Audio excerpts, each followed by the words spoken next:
Ang susunod na programa ay rated PG.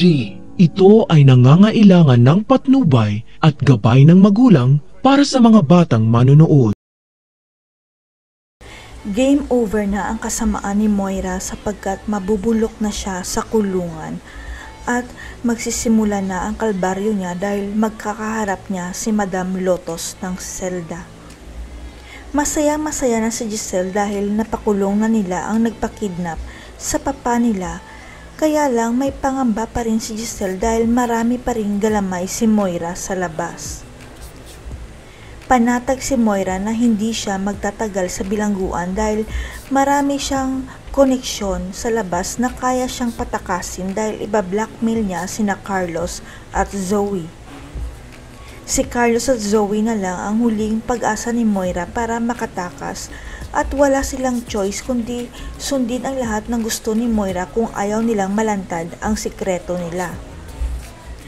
Ang hindi alam ni Moira, kinausap ni Giselle si Madam Lotus, ang pinakareyna ng selda, dahil gusto niyang magdusa si Moira sa loob ng kulungan para makapagiganti siya. Mabuti na lang at may kaibigan si Chang Susan sa loob ng selda, si Mildred, kaya may magbabantay kay Moira sa loob at si Madam Lotus ang magpapahirap sa kanya. Pero nang magkaharap si Madam Lotus at Giselle, alam na ni Madam kung ano ang ipapagawa sa kanya ni Giselle, ang pahirapan ang buhay ni Moira sa loob ng bilangguan. Pero magugulat si Giselle dahil sasabihin ni Madam Lotus na kahit hindi siya pakiusapan, talagang pahirapan niya ang buhay ni Moira dahil malaki ang kasalanan nito sa kanya.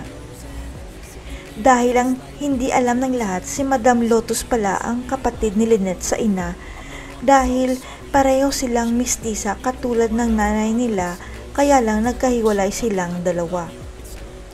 Matatandaan na sinabi noon ni Chang Susan na mistisa ang tunay na ina ni Lynette, kaya maputi siya, kaya lang namatay ang nanay nito dahil yun ang sabi sa kanya ng tatay niya. Pero ang hindi alam ni Lynette, buhay pa ang tunay niyang ina at may kapatid siya, si Madam Lotus, kaya lang nakakulong ito kaya hindi niya makita ang kapatid niya. Pero dahil kay Moira, magkikita na rin sa wakas ang magkapatid sa ina dahil hihilingin ni Madam Lotus kay Giselle na gusto niyang makita at makausap ang kapatid niyang si Lynette.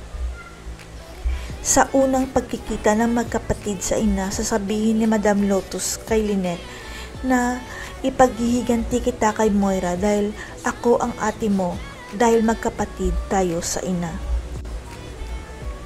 Ano kaya ang magiging reaksyon ni Lynette na may kapatid pa pala siya sa ina?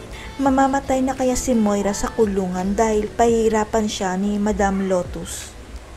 Abangan.